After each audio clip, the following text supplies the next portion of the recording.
probably felt like he had that angle and he wasn't going to get clipped. Yeah, Cloakzy really thought that he had the leverage, being that he just came over the mountain. He knew Cloakzy could not build in those, or Jacob, excuse me, couldn't build in those final moments. He had 0 builds. When you see that kind of, you read the player and they're not doing any builds like that, you're like, oh, I'm good. I came up a couple layers, I should be okay. Yeah. But he was at the top of the ramp. It didn't really matter where he was going to get shot regardless, being that he didn't protect himself fully. Yeah, you have to give yourself that wall there so that you don't get punished by those combat shotguns, which we mentioned so many times. That thing has a ton of range. Yes. He was playing that one from that, like close to mid-range, and it will hit you like a hammer for a lot of damage. Before you know it, you're out of the game, you're back in the lobby, or you're going back to catering, So what a great matchup that was. Great moments through and through. Also, I believe it was Jacob that had that fight at the John Wick house. Yes. Against Ferris. Yeah, it was a long, exaggerated battle. Storyline right so there, people. Close. Yeah, he was nearly taken out at the start of the game. What a comeback story for him right here. Yeah. All the way from the furthest you can go east on the map here, one of the furthest points. From there to take it all the way to the end game and find himself in the victory royale. That's a great game. That's his highlight moment. That's what you travel to New York City for right there. That's for sure. It all could have fell to pieces at that moment in time over by Paradise Palms, by the John Wick house, and then managing to keep his cool at the crazy moments there. Great plays. And I think that everyone thoroughly entertained with that. We have 2 more games, though. They're going to be coming up. Games 3 and 4. We're going to determine who the winner is. And I think we're waiting right now to get some words from our winner. Also, we'll get the updated standings to see where we are currently. And I have been informed that we do have an interview, but it's not just with Jacob. It's actually going to be with Jacob and the 2 people that he took out, Tfue and Cloak. Pooks, talk to me. Thank you so much, GB. I am down here on the floor. I have a bunch of people around here. Who do we have? We have Tfue, we have Cloakzy, and Jacob. Our final 3 in the last game. Oh my goodness. Tfue, walk me through those final moments. Do you mind? Well, basically, I was in the storm and I had no health the entire game. I had about 40 minis, but I don't know. I just got stuck in the storm. Cloak trapped me, held me in storm, dude, but he got clapped by Jacob, so it's all good. A little bit of animosity. We're gonna go over to this side here. Cloak, I gotta ask, what do you attribute to that? You had high ground over Jacob. What happened? I thought the zone was pulled down the hill, but it was still pulling up the hill, so I didn't wall off my back, and he got a free shot, and I died. You were eliminated, exactly. Now, Jacob, you took both of these guys out. You won that game, congratulations. How does it feel to take out 2 of the biggest competitors on the biggest stage in the world? To be honest, I feel amazing, and when I was fighting with Cloakzy, I was so stressed, but because I haven't got a match, yeah, but Cloakzy fortunately didn't put the wall behind him, and I did it. So you capitalized on Cloakzy's indiscretion there. But you know what? They're all friends. We can all get a handshake around here. We'll work on that. But thank you guys so much. Best of luck in your next games. Golden Boy, what do you think of these guys?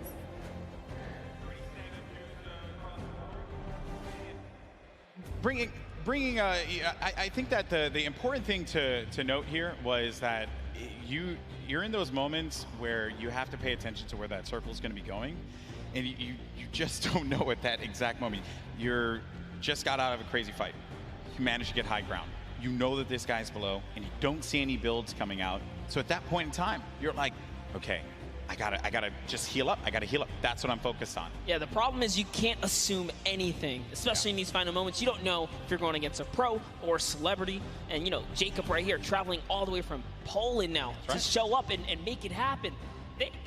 These guys, these foreigners are really coming here and putting on a great performance so far. We already seen South Korea make that nice play from earlier today, but that will lead us right into our next topic here. That's right, our standings. And hey, you mentioned it, Monster. Fortnite is a global game, and we're seeing it play out now. While he may not have gotten the win, Airwalks is in first place. Wow. With 14 eliminations, no victory royale, 28 points total. Sino has been knocked down. Jacob and Claire Grant have climbed their way up to third. Myth now is going to be in fourth place with his teammate Michael Dreher. And then Tfue Ninja also was in 14th place, managed to have that. Now going to be in 7th with Marshmello. Courage still going to be in the running here. 2 more games remaining. Lots of points. And looking at the breakdown, it's not that crazy to have a big game and be able to come back into this one, Monster. No, absolutely not. You can just tell from the points here that a lot of this is placement-based. Placement, yes, the teams that are catching heavy eliminations are doing fantastic so far. Just taking a look here, a lot of players are in the running. Look at Nick A30 and Max Carver. They have 8 eliminations total. They just haven't placed. If you just squeeze in a couple placements right there, they're clearly catching the elims they need. That's all they need. Exactly. Well, Monster, always a pleasure, my man. Boricua boys represent. But we're going to go to a quick break. When we come back, you're going to have Zeke over here calling the action along with Monster. And we have games 3 and 4. And then we're going to crown our next Pro-Am champion. You don't want to miss it. We'll see you on the other side.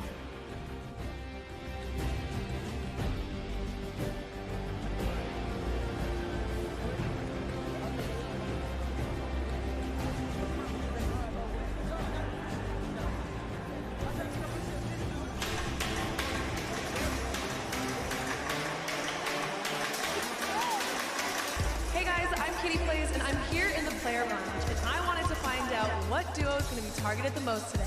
I think it's going to be Ninja, Marshmello, and Tfue and Nav, but let's find out for ourselves. Which duo are you going to be targeting on the field today? Jordan Fisher likes to smack talk.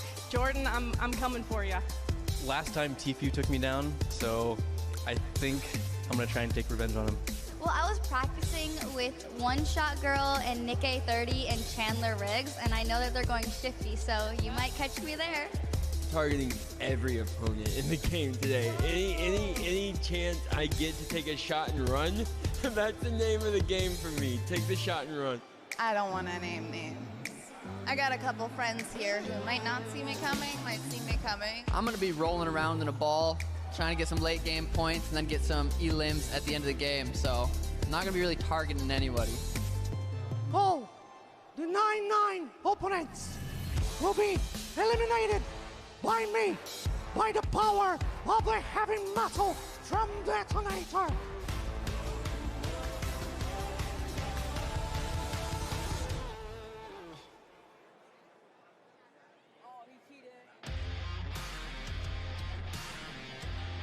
Hello, Fortnite fam. My name is PookieFace_. I've snuck up to the caster's deck to find out what being a Fortnite World Cup caster is all about. And to outline that a little bit for me, I have my friends here, Monster D-Face and Shio. So why don't you tell me a little bit about what goes in, what the process is for being a Fortnite World Cup caster?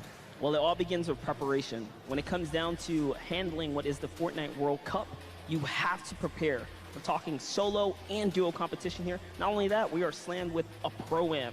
So you have to cover bios. That's what me and Shio do. We sit down even today. We go back and forth. We're talking hours of preparation on players. And Shio, what are you doing specifically to help the casters, and what are you bringing to this broadcast right now? So Monster talked about preparation. For me, it's all about the back and forth. If the caster needs any type of knowledge on a situation going on in the game, I've got that. We have 3 screens down here. One has the main game on it. The other 2 just have information and a broadcast alert section. If they have a question, they ask me. I've done all the prep with Monster for weeks, days of cramming as well, and we just get to it. Questions back and forth, relay the information, and yeah, just behind the scenes work. So you're essentially the Fortnite encyclopedia then, and you are just relaying the information. I hope that gives you a little bit more insight into how our casters prepare and bring the World Cup action to you.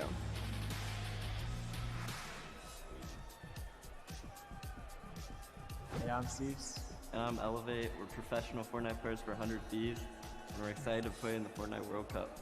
The most fun part of the journey is, for me, just growing as a human and as a person, like having a good time messing around. The best thing about being here for the World Cup is the experience for me.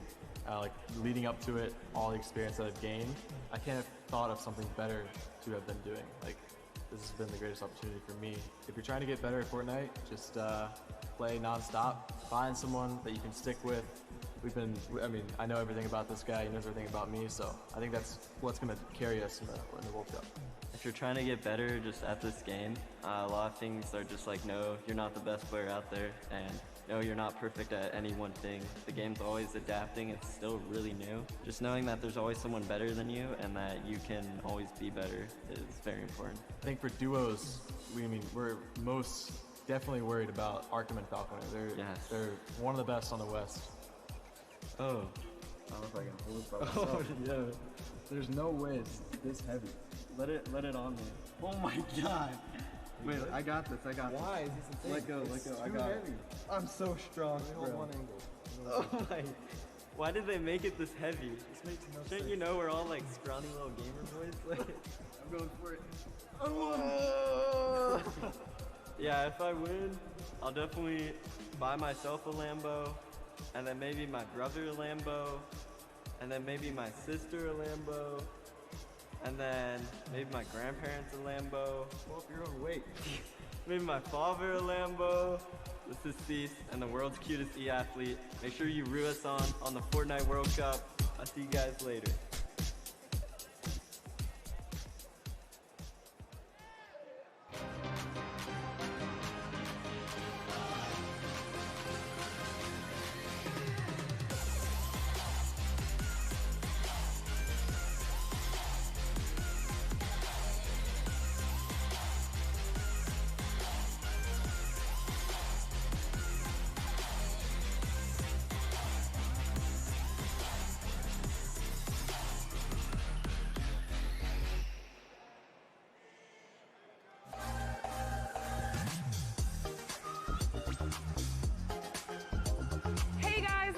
Here at the fan experience at the Fortnite World Cup preview day, where all the pro players are here to enjoy the event.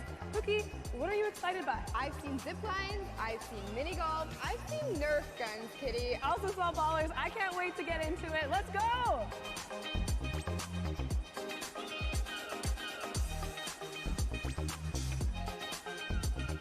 We made it! We climbed up the mountain and we are preparing to zip line off into Lonely Lodge. Are you ready? Yeah, let's go on an adventure!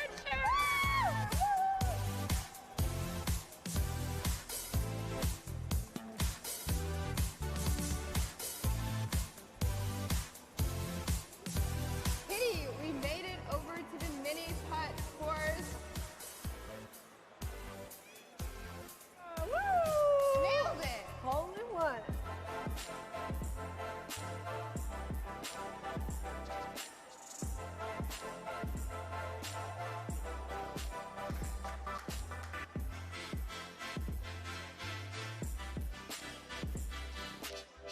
Cookie, I had so much fun here at the Fan Experience Preview Day. So did I. If any of you are going to be at the Fortnite World Cup this weekend, please be sure to come by the Fan Experience and check it out. But for now, we have so much more Fortnite action going on, so let's head inside and check it out. Let's go!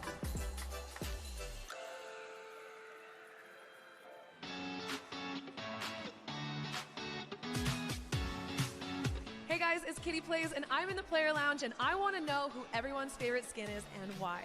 I think I like the hamburger guy, you know what I'm saying? But it's a big target, but I like the way it looks.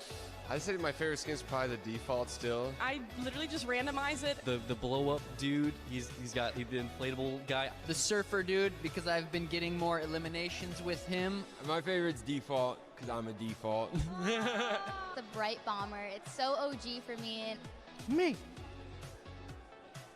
The Rook skin, because it looks like me. Yeah, I just kind of want to like look cool and appear intimidating, because at 5'4" in real life, I don't scare a lot of people. Lynx, because I like cat. Yeah. That's my favorite too.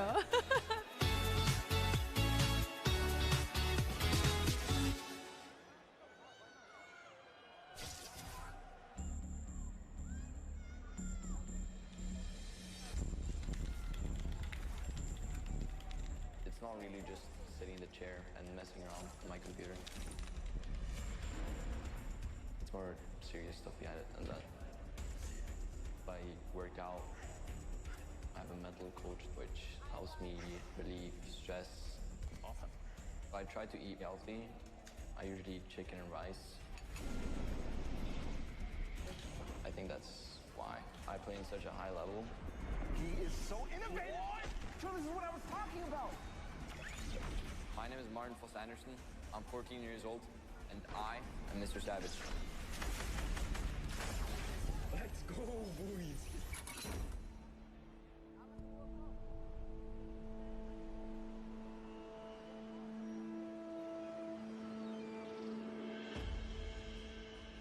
I live in Oslo in Norway. I really love the fact that I grew up here. Most Norwegians spend a lot of time outside. In the winter, I like cross-country skiing and slalom.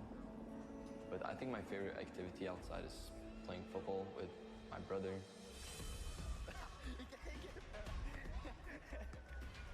He's 17 years old, and his name is Michael. My brother and I have always been competitive. We'd always hang out together, play a game of chess, playing ping pong, and it's always fun. Oh, let's go.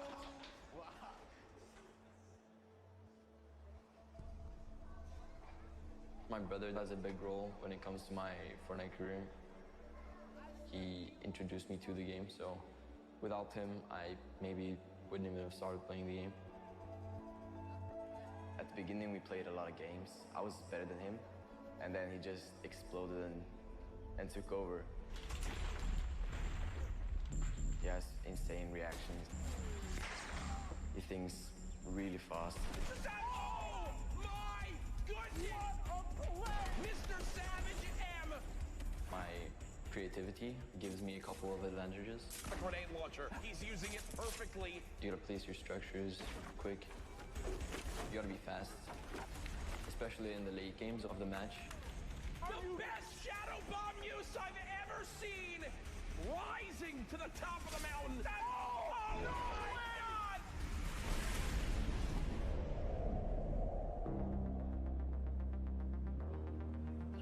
I love meeting my fans. They're super nice. The fact that I'm probably gonna have over 1 million subscribers by the time I reach 15, it sort of blows my mind. If you picture 1/5 of Norway's population clicking on my subscribe button, that's kind of crazy. He's managed to do something which not many people can do. He's the world's best at the game. I'm really proud of my little brother. Let's go, dude. My greatest passion is playing video games. I'm really fired up for playing in New York. I can't wait to see